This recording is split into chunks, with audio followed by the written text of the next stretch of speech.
Hey guys, HDvee here and welcome to a brand new video. Today we've got a ton of new updates to go over for Pokemon Scarlet and Violet. New mystery gifts have also dropped and we also have some new theories about the Indigo Disk DLC. Plenty of things to break down today though, so if you're excited for the video, as always, make sure to drop a like down below. Let's try and hit 500 likes, it really helps out. Leave a comment with your thoughts on anything we cover in today's video. Subscribe if you're brand new for daily Pokemon content. Ring the notification bell. With all of that out of the way though, let's get into the video and I really hope that you enjoy.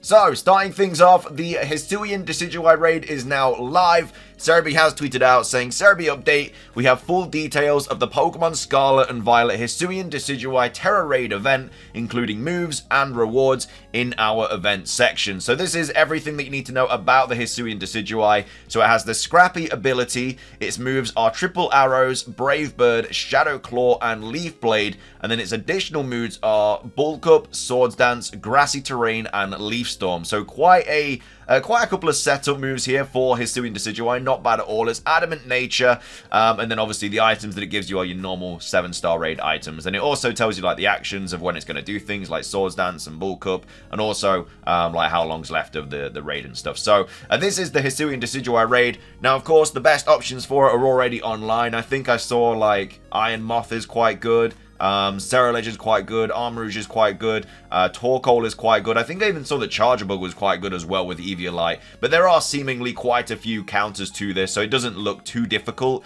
But yeah, obviously you get it once and you know, you don't really have to do it again. I'm not really too bothered about these 7-star raids now. I think they've kind of lost their, I don't know, I guess their appeal. You know, I don't really care for them too much anymore. I much prefer the mass outbreaks that we got for like Clefairy and stuff like that. So I hope that we get another one of those after this event. I hope it's not Decidueye and then Typhlosion and then Samurott. I hope that we get a couple of mass outbreak events in between on the build up to into the Indigo Disk. But I'm assuming they'll just do like these and the mass outbreaks up until Indigo Disk, so that's going to be all like the events and stuff, and then when Indigo Disk drops, we'll hopefully get like more events and stuff like that.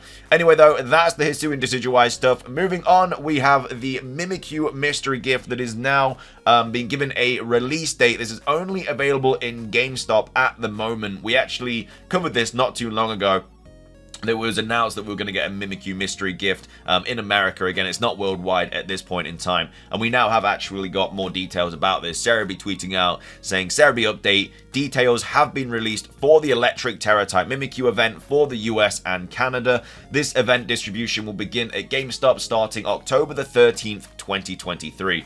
So yeah, nothing crazy special about it. It is literally just an Electric Terra Mimikyu. I don't know why they've made it just available for GameStop and not a worldwide thing, and not even just like a normal online mystery gift. Hopefully we get some sort of like spooky mystery gift anyway, but either way, Mimikyu is now been given a release date of October the 13th for the mystery gift. And we also have a couple of other mystery gifts as well, but unfortunately this is locked to Japan. So HDvee update, Pokemon centers in Japan are to distribute Pour Me or Charcadet to Pokemon Scarlet and Violet during your birthday month from November 2023. So this is only available in Japan. I'm not sure the reasoning behind this at all. I'm sure there's some sort of like event or whatever. But yeah, you can get, if you are in Japan for any reason, or if you live there, if you're lucky to live there, then you can get Charcadet or Pour Me during your birthday month. I don't know how long this is going to go on for. I'm assuming a year, so everyone has a chance to get it from November to November. But either way, that's some more mystery gift stuff there if you are in Japan. And then also, moving on, we have some more information about the Kitakami Prologue. So HDvee update, battles for the Pokemon Scarlet and Violet Kitakami Prologue online competition have now begun. You can still sign up to this as well. I think you have like a few more days to sign up to this. But yeah, this does last, I believe, until the end of the weekend. So it's like the 10th or something, or the 9th or something like that. But either way, yeah, you can now take part in the Kitakami Prologue. Obviously, you can also take part in like Regulation E and stuff. There's so much stuff happening this weekend for Pokemon. It's actually a bit crazy. But yeah, Kitakami Prologue is now also available if you are wanting to also take part in that. And then moving things on, we have another leak update to go over by Riddler-Coup. So we posted these triangles here and then said no correct answer by far. So straight off the bat, everybody was saying, oh, it's got to be Togekiss because it's like blue and red triangles and stuff like that. But because Riddler-Coup was like no correct answer by far, that isn't the case. So obviously yesterday we had the what did we have yesterday? We had the Magneton thing, like the kind of bolts. The day before that we had the Doduo footprint or the Dodrio footprint, and then the day before that, we had the Dino thing. So it seemingly was going to be about Pokemon with 3 heads or something like that. But now this has kind of thrown a spanner into the works. A lot of people believe that it is going to be Probopass, seemingly just because, I guess, of the red triangles and stuff. But I don't really know what Probopass has to do with any of these other Pokemon. Like, it's not really got any relation to multiple body parts or anything like that. So yeah, it could still be about Dipplin, and it could simply just be that Dipplin's gonna have like a pattern or something, as well as like 3 heads or something. But at this point, I really don't know. It is generally up for debate. I mean, if this is correct anyway, these might not even be correct. It looks like they are, but if they aren't, then yeah, I generally have no idea what he's really talking about here. But this is the image that he's kind of taking it from, so it looks like it is gonna be Probopass and stuff like that. But at the same time, what correlation that has with the other 3, we genuinely have no idea. Like, even the types are like all over the place. We have like Steel, Flying, Normal, Dark, Dragon. Like, they're all over the shop, so I generally have no idea. What are your thoughts on this one? I'm not sure if he's going to post another one tomorrow. I don't think he's actually said if he is going to post another one tomorrow. No, this was the last thing that he posted, which was the triangle thing. And of course, the day before that, he posted the bolts. The day before that, he posted the duo thing. And the day before that, he posted, obviously, this Dino thing. So, a lot of stuff to kind of think about over the weekend. Whether he posts more or not, we'll have to wait and see. But either way, that's that. Moving on, we also have some big kind of theory to go over by Soul Silver in regards to Kieran and the Dokutaru legendary Pokemon. So we've got part 4 and 5. He's basically been doing like a massive tweet kind of part thing about this whole series. But either way, they got and say, I believe this part of the Twisted Signboard tale, so obviously this part here that he's talking about, he's talking about Dokutaru, that it is this shadow mentioned here.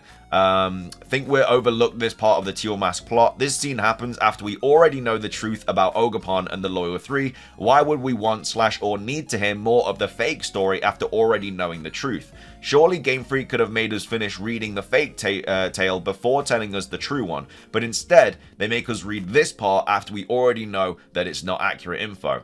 That could be because that's how we are meant to go into the scene, which with the thought in our minds that what we are reading isn't exactly accurate. It's only a half-truth. Kieran even reminds that this is clearly not about Ogerpon.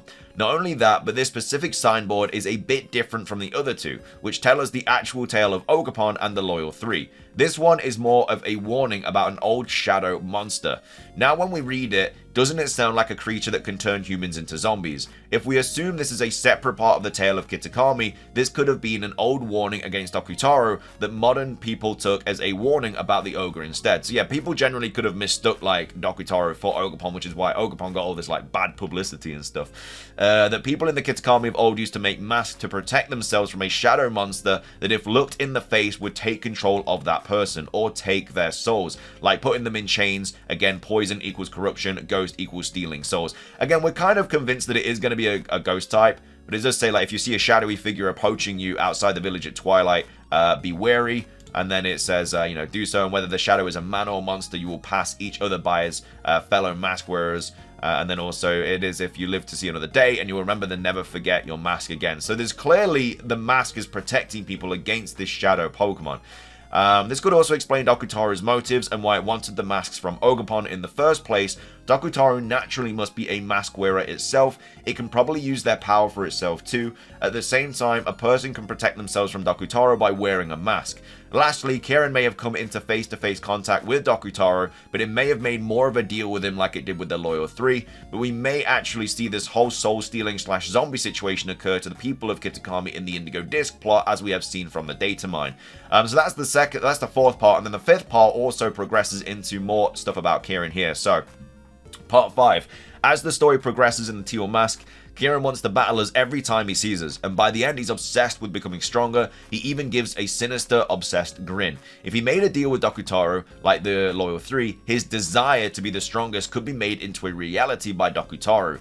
This power could be how he rises through the ranks and defeats everyone to become the champion of the Blueberry Academy. What I would have liked as well to kind of even further this point would have been if there was an unwinnable battle against Kieran. It would have been really cool at the end of the Teal Mask if we had to battle him and we generally couldn't beat him. Like, maybe we beat him for Ogerpon and then we catch Ogerpon and then we battle him at the very end. Like, after the scene here where he's like pissed and he's like, oh, I gotta get stronger, stronger, stronger. Maybe like we have to battle him one more time and he just absolutely wipes the floor with us, like we generally can't beat him. Like, I don't know how that would be the case, because people could go into the battle with like level 100s, but maybe he just can like one-shot us and stuff like that. I think that would have been really cool, because it would have shown that his desire has become true to be the strongest, and then he would have gone off to the Blueberry Academy, knowing that he could beat us, which is obviously a champion. He can beat everyone else, and then he becomes the champion himself of the Blueberry Academy. Thought that would have been really cool, but either way, at the beginning of the Teal Mask, Kieran is pretty weak, but as the story progresses, and especially after we betray him, he gets noticeably stronger. Not to mention, from the moment we betray him, his emotions and attitudes are all over the place. He's angry, but also madly obsessing and freaking out over Ogerpon, over beating us.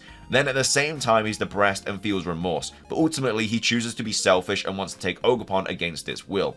This cold-hearted devotion, potentially mixed with influences of power given to him from Dokutaro, is what truly could get him to defeat all of the strongest trainers in the Blueberry Academy that he really shouldn't be able to beat.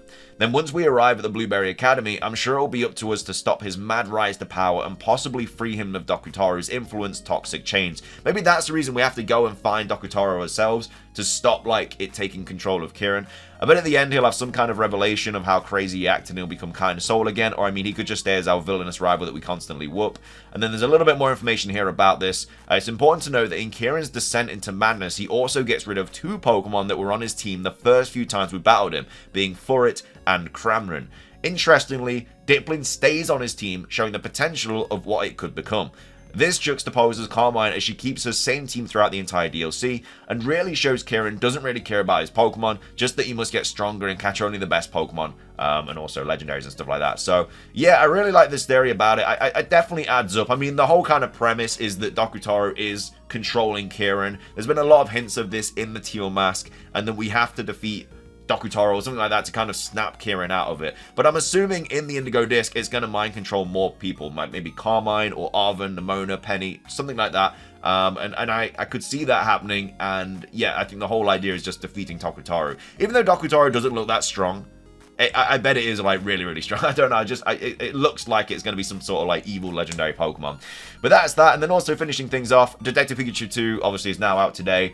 I mean, the reviews and ratings have been really bad. People I've spoke to that have played it said it's not great. So yeah, it's not really anything that I'm going to be playing anytime soon. So I do apologize if anybody who's wanted me to play that. But yeah, I'm not going to be doing it. I'm not like remotely looked forward to this game at all. But either way, Cerebi update, Wave 2 of the Nintendo Switch online icons themed around Detective Pikachu Returns are now available on the Nintendo Switch. So I like the icons though. The icons are really cool. Like I really like this one here and this one. Like they're really cool, but yeah, I ain't going to be playing the game anytime soon.